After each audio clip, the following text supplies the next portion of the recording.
रात के 2 बजे अचानक से अलार्म बजता है। एयर डिफेंस सिस्टम एक्टिव हो जाता है। रेडार की स्क्रीन पर 2 ड्रोन फाइटर जेट दिखने लगते हैं और कुछ ही मिनट्स के अंदर पूरे एरिया में हाई अलर्ट चला दिया जाता है। लेकिन ये कोई मूवी का सीन नहीं, बल्कि ये रियल लाइफ में बार बार हो रहा है और ये जगह है ताइवान। अब सवाल ये आता है, चाइना बार बार ताइवान के पास अपनी मिसाइल्स क्यों भेज रहा है? क्या वो सही में अटैक करने के बारे में सोच रहा है या फिर सिर्फ अपना एक प्रेशर क्रिएट कर रहा है? और अगर ये वॉर होती है तो ये कितनी बड़ी वॉर होगी और कितने ग्लोबल लेवल पर होने वाली है? अब देखो, अगर हमें ये पूरे कॉन्फ्लिक्ट्स को समझना है तो हमें पूरे के पूरे 100 साल पहले जाना पड़ेगा, क्योंकि जो आज हो रहा है वो 100 साल पहले की ही फाउंडेशन है। 1940 का टाइम था। चाइना के अंदर सिविल वॉर चल रही थी। एक साइड कम्युनिस्ट था जिसमें लीड कर रहा था माओ जेडंग और दूसरी साइड पे नेशनलिस्ट था जिसमें लीड कर रहे थे चंगी की से। इन दोनों का गोल सेम ही था कि पूरे चाइना पर कंट्रोल करना है। कई साल तक फाइट चली, लेकिन 1949 में गेम कंप्लीटली चेंज हो गया।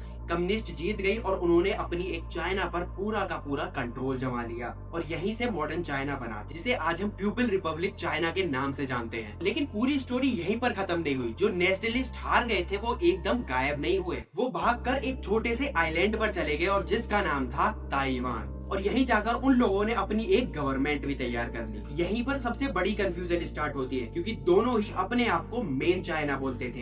एक कहता था कि हम ओरिजिनल गवर्नमेंट है और दूसरा कहता था कि हम ओरिजिनल गवर्नमेंट है। मतलब टेक्निकली 2 चाइना बन गए, एक मेनलैंड चाइना और दूसरा जो ताइवान में शिफ्ट हो गया था। लेकिन इन दोनों के बीच में कभी भी ऑफिशियली पीस बना ही नहीं था। मतलब अगर हम टेक्निकली देखें तो इनके जो बीच की कॉन्फ्लिक्ट्स थी, जो लड़ाई थी, वो आज भी पूरी तरीके से खत्म नहीं हुई थी। अब यहाँ से एंट्री होती है वर्ल्ड पॉलिटिक्स की, क्योंकि यहाँ पर सिर्फ 2 जगह ही इशू नहीं था, ये अमेरिका भी इसके बीच में आ चुका था। कोल्ड वॉर का टाइम था। दुनिया 2 ब्लॉक्स में बटी हुई थी। एक साइड अमेरिका और दूसरी साइड कम्युनिस्ट ब्लॉक, जिसमें चाइना और साउथ यूनान था। और अमेरिका में गोल्स थे कि कम्युनिस्ट को स्प्रेड होने से रोकना। इसीलिए अमेरिका ने ताइवान को सपोर्ट करना स्टार्ट कर दिया था। उनको वेपन्स दिए, सोल्जर दिए, सिक्योरिटी प्रोवाइड की। मतलब अमेरिका जो चीज कर सकता था ताइवान के लिए करने लगा। यहीं पर ताइवान एक आइलैंड नहीं बचा था, बल्कि वो एक स्ट्रेटेजिक बन गया था पूरे ग्लोबल वर्ल्ड का। लेकिन यहीं पर एक स्टोरी ट्विस्ट लेती है। 1970 में अमेरिका और चाइना के रिलेशन थोड़े से चेंज होने लगे और 1979 में अमेरिका ऑफिशियली चाइना को रिकॉर्गेनाइज कर लेता है। मतलब अब वो मानता है कि मेनलैंड जो चाइना है वो असली है, लेकिन वो ताइवान को पूरी तरीके से छोड़ भी नहीं सकता था। लेकिन फिर यहीं पर एक सिस्टम बनाया गया जिसको कहते हैं चाइना पॉलिसी। अब यहीं पर चाइना पॉलिसी का एक बहुत ही मेन रीजन था कि ताइवान जो था उसको चाइना से एकदम हटा देना और उसको चाइना का कभी भी नाम नहीं देना था। अब वन चाइना पॉलिसी का मतलब था ऑफिशियली ताइवान को कोई अलग कंट्री नहीं माना जाएगा, लेकिन अनऑफिशियली उसके साथ रिलेशन भी रखे जा रहे थे।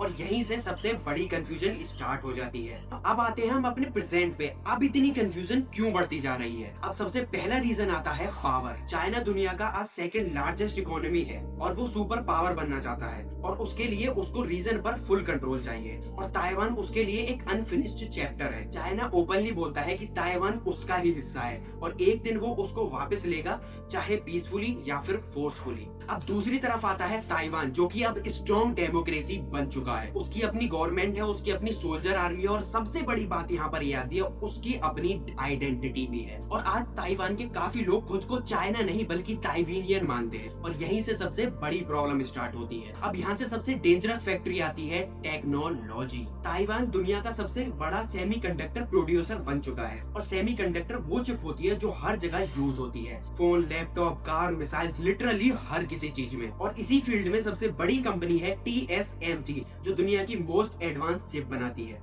अब सोचो, अगर ताइवान चाइना के अंदर में कंट्रोल में आ गया तो चाइना अपने नाम से पूरी दुनिया में वो चिप सप्लाई कर सकती है और इसी वजह से अमेरिका जो था वो ताइवान को लूज नहीं करना चाहता है। अब यहीं से सिचुएशन और भी ज्यादा टेंशन में चली जाती है। चाइना क्या कर रहा है? वो डायरेक्टली वॉर नहीं कर रहा, लेकिन कांस्टेंट प्रेशर बना रहा है। फाइटर जेट भेज रहा है, न्यूक्लियर मिसाइल भेज रहा है, मिलिट्रीज भेज रहा है, ताकि बिना वॉर किए ताइवान की मिलिट्री पर प्रेशर बनाया जा सके। इस स्ट्रेटेजी को कहते हैं ग्रे जोन वारफेयर। मतलब ऑफिशियली वॉर नहीं होगी, लेकिन वॉर जैसी सिचुएशन बनाई जाएगी। अब यहीं पर ताइवान भी बिल्कुल भी चुप नहीं बैठ रहा। वो अमेरिका से मिसाइल्स ले रहा है, अपनी मिलिट्री को स्ट्रॉन्ग कर रहा है। अब अमेरिका डायरेक्ट तरीके से वॉर के अंदर इंक्लूडेड नहीं है, लेकिन वो ताइवान को अपनी मिसाइल्स और मिलिट्री हमेशा भेजता रहा है। अब सबसे बड़ी प्रॉब्लम यहाँ पर ये आती है, अगर कहीं से भी छोटी सी मिस्टेक हो जाती है तो यही छोटी सी डिसीजन एक वर्ल्ड वॉर भी बन सकती है। अब अगर जेट क्रैश हो जाए या फिर मिसाइल गिर जाए गलत डायरेक्शन में, या फिर मिलिट्री ड्रॉप हो जाए, या फिर कंट्रोल ही हो जाए, तो सिचुएशन एकदम वॉर वाली हो जाएगी। और अगर ये एक बार स्टार्ट हो जाता है तो ये सिर्फ चाइना और ताइवान नहीं रहेगा, ये पूरा का पूरा वर्ल्ड वॉर भी बन सकता है। जो अमेरिका का सीधा सीधा है वो ऑलमोस्ट हर जगह में इन्वॉल्व होता है, और जब जब अमेरिका आता है तो उसके सपोर्टर्स हमेशा उसके साथ खड़े होते हैं, और ये छोटी सी लड़ाई एक वर्ल्ड वॉर में भी कन्वर्ट हो सकती है। अब इसके इम्पैक्ट समझ लेते हैं थोड़े से, क्योंकि वर्ल्ड का बहुत बड़ा सिप रूट ताइवान से स्टार्ट होता है। अगर ये ब्लॉक हुआ तो सप्लाई चेन ब्लॉक हो जाएगी। दूसरे नंबर पर आता है सेमीकंडक्टर क्राइसिस आ जाएंगे। जो तुम्हारे मोबाइल में, लैपटॉप में ये सारी चिप लग रही थी, इसको बंद कर दिया जाएगा। तीसरा रीजन आएगा ऑयल शॉर्टेज हो जाएगा, मतलब जितने भी सारे पेट्रोल डीजल उनकी मात्रा बहुत ही ज्यादा हाई हो जाएगी और मिलने भी बहुत ही ज्यादा कम हो जाएंगे। लेकिन सबसे बड़ा इम्पैक्ट हमेशा कॉमन लोगों पर पड़ता है। ना उन्हें ग्लोबल के बारे में जानना होता है, ना पॉलिटिक्स के बारे में जानना होता है, ना ही पॉलिसी के बारे में जानना होता है, लेकिन सबसे पहले घर उन्हीं लोगों के टूटते हैं। अब यहाँ पर सबसे बड़ा सवाल आता है, क्या ये वॉर होगी? सच ये है कि कोई अलग भी साइड फुल स्केल वॉर नहीं चलेगी, क्योंकि रिस्क बहुत ज्यादा है, लेकिन टेंशन जिस लेवल पर पहुंच चुकी है वहां से एक छोटी चिंगारी भी काफी बड़ा एक्सप्लोज कर सकती है। अब यहाँ पर कॉन्फ्लिक्ट सबसे डेंजरस बात, यहाँ वॉर प्लान करके नहीं होगी, बल्कि एक छोटी सी गलती से एक्सीडेंटली वॉर हो सकती है। और अगर ऐसा हुआ तो दुनिया एक ऐसे कॉन्फ्लिक्ट में घुस जाएगा जिसका डिसीजन बहुत ही ज्यादा बड़ा होगा। और सिंपल सी एंड में एक बात समझ लो, ग्लोबली में एक साथ कुछ भी एक साथ स्टार्ट नहीं होता है। हर वॉर के पीछे सालों का बिल्डअप होता है, सालों की टेंशन होती है और सालों का माइंडसेट होता है, और जब इनमें से एक पॉइंट मिल जाता है तो तब जाकर एक्सप्लोड हो जाता है। और ताइवान इस इशू के बिल्कुल एज पर खड़ा है। अगर एक मिस्टेक और सारा का सारा ग्लोबली तबाह हो जाएगा। अब देखना यह है कि डिप्लोमेट्री जीतेगी या फिर सालों पुरानी हिस्ट्री वापस से रिपीट होने वाली है। And thank you for watching for this content, and अगर कंटेंट अच्छा लगा हो तो जल्दी से सब्सक्राइब कर लेना।